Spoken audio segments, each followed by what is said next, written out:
बिस्मिल्लाहिर्रहमानिर्रहीम अस्सलामुअलैकुम। Welcome to YouTube channel Havis world recipes. आज हम बनाने जा रहे हैं फ़िश की एक बहुत ही मज़ेदार सी रेसिपी जिसका नाम है पात्रानी मच्छी। बेसिकली ये एक पारसी रेसिपी है और इस रेसिपी के लिए पात्रा यानी कि लीफ, जैसे कि हमने यहाँ पर बनाना लीफ इस्तेमाल किया है, और मच्छी यानी कि फ़िश। तो ऐसे देखा जाए तो एक सिंपल सी रेसिपी है। बनाना लीव्स के अंदर बहुत ही सिंपल से मसाले में हमें फ़िश को रैप करके पकाना होता है, और इसके पकाने के भी दो तरीके मैं आपके साथ शेयर करूंगी। बहुत ही आसान रेसिपी है, तो चलिए हम इसे बनाना शुरू करते हैं। तो सबसे पहले पात्रानी मच्छी के लिए हमें पात्रा यानी कि लीव्स का बंदोबस्त करना है। तो यहाँ पर मैंने बनाना लीव्स लिए हैं और ये आपको हस्बे ज़रूरत ले लेने हैं। तो इसे इस तरह से हम काट लेंगे। चूँकि बारिश का मौसम है, इस वजह से लीव्स पे काफ़ी मिट्टी होती है, तो हमें ये इस तरह से इसे साफ़ कर लेने हैं। जब भी आप कोई भी पत्ते वाली रेसिपी बनाएं, तो जब भी आपको पत्ते साफ़ करने हों, धोने हों, तो आप इसी तरह से पानी में डिप करके धोया कीजिए। इसे डिप करके अच्छे से हम मसल लेंगे ताकि जो भी मिट्टी वगैरह लगी हुई हो इसके ऊपर से निकल जाए, और सारी मिट्टी और कचरा पानी में नीचे जम जाता है और हमारे लीव्स अच्छी तरह से साफ़ हो जाते हैं। तो एक बार मैंने धो लिया है, दोबारा से अच्छी तरह से इसको क्लीन कर लेंगे, और इसे क्लीन करने के बाद हमें इसे गैस पर हल्का हल्का सा सेक लेना है। हम इसे सेकते इस वजह से हैं ताकि इसका फ्लेवर थोड़ा सा इन्हेंस हो जाए और ये थोड़े से सॉफ्ट हो जाए, जो कि बहुत ही ज़रूरी है क्योंकि हम इसके पॉकेट्स बनाएंगे। तो जब हम इसे फोल्ड करेंगे तो ये अच्छे से फोल्ड होना चाहिए। तो जितने भी लीव्स हम इस्तेमाल करने वाले हैं, सबको मैं इसी तरह से सेक कर साइड पर रख दूँगी। तो पात्रानी मच्छी जो होती है ये ग्रीन कलर की होती है, और इसमें ग्रीन कलर डालने के लिए हम लेंगे बड़ा सा धनिया का बंच और साथ में लेंगे हरा लहसुन। इसे भी हम इसी तरह से पानी में डिप करके ही धोएंगे। जब भी हम धनिया और लहसुन इस्तेमाल करते हैं तो लहसुन का फ्लेवर जो है ये काफ़ी स्ट्रॉन्ग होता है धनिया के मुकाबले में। तो अगर हम एक बंच धनिया लेते हैं तो 1/4 बंच हमें लेना चाहिए हरा लहसुन। और यहाँ पर मैंने अपनी चॉइस की दो तरह की फ़िश ली है। चूँकि बारिश का मौसम है, इस वजह से मैंने मोदाल मछली भी ली है, और ट्रेडिशनली तो ये रेसिपी पॉम्फ्रेट मछली में ही बनाई जाती है। तो मछली की रेसिपी में सबसे पहले ज़रूरी होता है इसे अच्छे से क्लीन करके इसके ऊपर नींबू और नमक लगाना।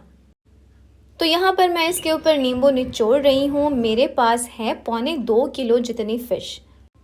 आप आधा किलो फ़िश में से ये रेसिपी कैसे बना सकते हैं तो उसकी डिटेल्स मैं आपको डिस्क्रिप्शन बॉक्स में दे दूँगी। तो मैंने यहाँ पर 1.25 किलो मछली के लिए 3 नींबू का रस डाला है। इसमें छोटी साइज़ के मेरे पास नींबू थे, और नमक भी हम हस्बे ज़ायका जितना मछली में चाहिए हमें डालने के लिए उतना डाल देंगे। और जो मसाला हम तैयार करेंगे उसमें हम अलग से नमक ऐड करेंगे। तो अच्छी तरह से हमें नींबू और नमक को इस मछली पर अप्लाई कर लेना है। इससे इसमें से जो फ़िश की स्मेल आती है वो ज़रा भी नहीं आएगी। बहुत ही फ्रेश आपको ये मछली लगेगी। कई बार क्या होता है कि हम बहुत ही शौक़ से मछली पकाते हैं, लेकिन इसकी जो स्मेल होती है इस वजह से हमारी पूरी डिश बिगड़ जाती है और ज़रा भी खाने का मन नहीं करता। तो ये आप ज़रूर अप्लाई करें इस रेसिपी में। तो दोनों ही तरह की फ़िशेस पर हमने नमक और नींबू लगा लिया है, और इसको हम साइड पर रख देंगे। अब हम तैयारी करते हैं इसका मसाला बनाने की। तो यहाँ पर मुझे ज़्यादा क्वांटिटी में मसाला बनाना है, तो इस वजह से सबसे पहले मैं आपको बताती जाऊंगी कि मैं इसमें क्या क्या चीज़ें ऐड कर रही हूँ, और क्वांटिटी मैं आपको डिस्क्रिप्शन बॉक्स में लिख दूंगी। तो मैंने मिर्ची और हरा लहसुन डाला है, और बीच बीच में हम इसे खोल खोल कर चेक करते रहेंगे, और बस हल्का हल्का सा पानी डालेंगे। बहुत ज़्यादा पानी हमें नहीं डालना है। तो एक ही बार में हम सारी चीज़ें नहीं डाल सकते हैं, तो मैं थोड़ा थोड़ा सा करके डालती जाऊंगी। तो पहले हमने मिर्चें डाली, फिर मैंने हरा लहसुन डाला, और आपने ध्यान दिया हो तो मैंने इसके अंदर नींबू भी डाला था, और इसके बाद काजू डाला है, और अब ये ऐड कर रही हूँ वाइट विनेगर। मैं तो इसे थोड़ा थोड़ा सा करके पीसूँगी, और जितनी भी बार मैं इसमें ये सारी हरी चीज़ें डालूँगी ना, तब तक मैं इसके अंदर नींबू भी डालती जाऊँगी। इससे क्या होगा कि हमारा हरा रंग जो है ये बिल्कुल हरा रहेगा, फ्रेश रहेगा, ज़रा भी काला नहीं पड़ेगा। आपने काफ़ी मर्तबा मार्क किया होगा जब आप हरे धनिए की या पुदीने की चटनी बनाते हैं तो ये काली पड़ जाती है फ़ौरन ही बाद।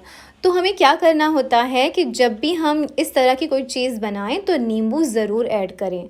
तो यहाँ पर मेरे पास था बड़ी साइज़ का आधा नारियल, तो ये मैंने थोड़ा सा ऐड किया है और मेलन सीड्स डाल दिए हैं और ये मैं ऐड कर रही हूँ घर का बना हुआ देसी घी। इससे बहुत ही कमाल का फ्लेवर आएगा, इसे आप ज़रूर डालिए। और ये मैं ऐड कर रही हूँ इसमें शुगर। काफ़ी सारे लोगों को शुगर से काफ़ी एतराज़ात होते हैं क्योंकि रेसिपी में थोड़ा सा मीठापन आ जाता है, लेकिन ट्रस्ट मी हमने इसमें इतनी सारी मिर्चियाँ डाली हैं, विनेगर डाला है और शुगर भी ऐड की है, तो सारी चीज़ें अच्छे से बैलेंस हो जाएगी। बीच बीच में हम इसमें धनिया डालते जाएंगे और इसको पीसते जाएंगे क्योंकि धनिया जो है ये काफ़ी जगह रुकता है, तो इसमें मैं थोड़ा थोड़ा सा ऐड करती जाऊंगी और इसे पीसती जाऊंगी। और एक बात, ये मछली जो होती है ये काफ़ी तीखी पसंद की जाती है, तो मैंने भी इस रेसिपी के लिए 30 से 35 मिर्चें इसमें डाली थी। और ये मैंने डाल दिया था अमूल बटर, ये भी बहुत ही मज़े का फ्लेवर देता है। आप चाहें तो सिर्फ देसी घी इसमें डाल सकते हैं। और ये बचा हुआ नारियल भी मैंने इसमें ऐड कर लिया है और सारी चीज़ें अच्छे से पिस चुकी हैं। आप देख सकते हैं कि ये पेस्ट कितना गाढ़ा है। इसको पिसते वक्त बहुत ही कम पानी इस्तेमाल करना है, बहुत ज़्यादा पानी नहीं डालना है, नहीं तो ये बहुत ही रनी हो जाएगा।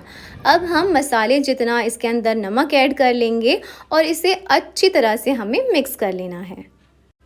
और अगर आपको इसका कलर बराबर ना लगे, यानी कि ये कम ग्रीन लगे, तो आप इसमें थोड़ा सा धनिया और शामिल कर सकते हैं। और एक बात आपको ध्यान में ये रखनी है कि ये पेस्ट काफ़ी स्मूथ होना चाहिए, ज़रा भी कोई भी दाने मुंह में नहीं आने चाहिए। तो मैंने यहाँ पर 2 बनाना लीव्स लिए हैं, इसके ऊपर मैंने मसाला हस्बे ज़रूरत फैला दिया है। इसके ऊपर हम फ़िश रख देंगे, आप चाहें तो 1 पीस रखें या 2 पीस रखें। वापस से दोबारा से हम इसके ऊपर मसाला लगा देंगे, इसे अच्छी तरह से इसमें कोट कर लेंगे और इसे हमें धागे से बांध लेना है। और दोबारा मैं इसे सिल्वर फॉइल में पैक कर रही हूँ ताकि इसमें से जूसेस जो हैं ये बाहर ना निकले, ये सेफ़ रहें। और इसी तरह से करते हुए हम सारी मछलियों को इसमें रैप कर लेंगे। ये देखिए, आप में से कुछ लोग कहेंगे कि हम इसे सिल्वर फॉइल में भी बना सकते हैं। जी बिल्कुल, आप बना सकते हैं, लेकिन इसका जो फ्लेवर आता है ये बनाना लीव्स के साथ बहुत ही मज़े का लगता है। और जैसा कि इसका नाम है पात्रानी मच्छी, तो इसके लिए पात्रा यानी कि बनाना लीव्स होना बहुत ही ज़रूरी है। और ये अजीब सी दिखने वाली चीज़ भी मैंने इसमें रैप कर ली है, ये है मछली के अंडे, जिसे बहुत पसंद करते हैं लोग। और यहाँ पर मैंने पॉम्फ्रेट मछलियों को भी अच्छे से रैप कर लिया है। तो सारी मछलियों के पॉकेट्स तैयार हैं। अब बस हमें इसे डबल बॉईल करना है, या तो आप चाहें तो इसे सेक सकते हैं। मैं दोनों ही तरीक़ों से इसको पकाऊंगी। और अगर आपको इसमें स्मोकी फ्लेवर देना है तो आप इसे कोयलों पर भी सेक सकते हैं, उसका भी टेस्ट बहुत ही मज़े का आता है। और ट्रेडिशनली भी ये रेसिपी डबल बॉईल ही की जाती है। तो इसके लिए हमने यहाँ पर एक बर्तन में पानी लिया है और इसके ऊपर हम रख देंगे एक बड़ा सा स्ट्रेनर और इसके ऊपर कुछ स्टैंड रख देंगे।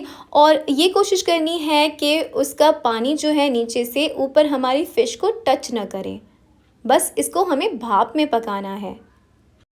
तो इस तरह से हमने सारे पॉकेट्स को फैला दिया है और अब हम इसे ढक देंगे और इसे हम पकने के लिए छोड़ देंगे 30 से 35 मिनट के लिए। और यहाँ पर अवन में सेकने के लिए मैंने सारे पॉकेट्स को भी ट्रे में बिछा दिया है और इसे प्री हीटेड अवन में हम सेकेंगे 180 डिग्री पर उतनी ही मिनट के लिए, यानी कि 30 से 35 मिनट के लिए। फ़िश का गोश्त काफ़ी सॉफ्ट होता है, इसे पकने में ज़्यादा देर नहीं लगती है, बस इसे हल्की आंच पर हमें पका लेना होता है। और ये देखिए 35 मिनट के बाद हमने इसे बाहर निकाला है और आप देख सकते हैं माशाल्लाह कितनी ज़बरदस्त हमारी ये फ़िश लग रही है। इसके धागे हमें काट लेने हैं और आपको मैं खोल कर बताती हूँ, ये इतनी माशाल्लाह मज़े की लग रही है ना। और इसका जो टेस्ट होता है ये इतना ज़बरदस्त होता है, मुझे बहुत ही बेहतरीन से इसके फीडबैक्स मिले हैं। इसे हम इसी तरह से गर्मा गर्म सर्व करेंगे, नींबू डालकर हम इसे खाने वाले हैं घर की बनी हुई रोटियों के साथ। आप चाहें तो आप इसे ऐसे ही खा सकते हैं। इस फ़िश को हमने 2 तरीक़ों से बनाया था और दोनों ही तरीक़ों से बनाई गई फ़िश का रिज़ल्ट बिल्कुल सेम आया है। बहुत ही मज़े की ये रेसिपी बनी है, आप इसे ज़रूर ट्राई कीजिए। तो आज के इस वीडियो का हम इख्तिताम करते हैं खाना खाने की एक सुन्नत के साथ कि खाना खाने से पहले दोनों हाथ पोंछों तक धोना सुन्नत है। और हाँ, इसे धोने के बाद पोंछना नहीं है। जज़ाकल्लाह खैर।